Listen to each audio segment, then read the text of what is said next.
natin siya ipag-pray. For I know the plan I have for you. Declares the Lord, plans to prosper you, not to harm you, plans to give you hope in the future.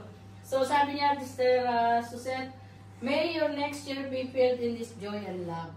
Amen. And may God hold you in the palm of His hands. And may God be with you in the next year of your life. And may God bless you today and forever. Amen. Pray natin siya, ilayas natin.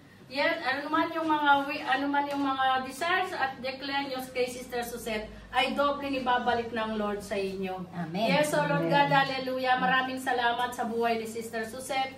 Sa kanyang buhay, Lord, lalo mo siyang pagpalain at i-bless. Sabi nga, 48 is a number.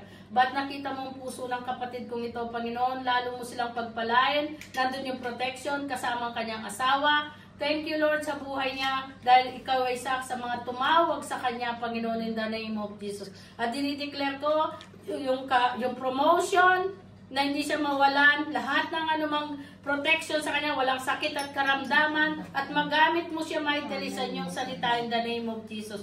Thank you, Lord, at binabalik ko ng papuri, pasalamat ang lahat ng ito in Jesus' name. Amen!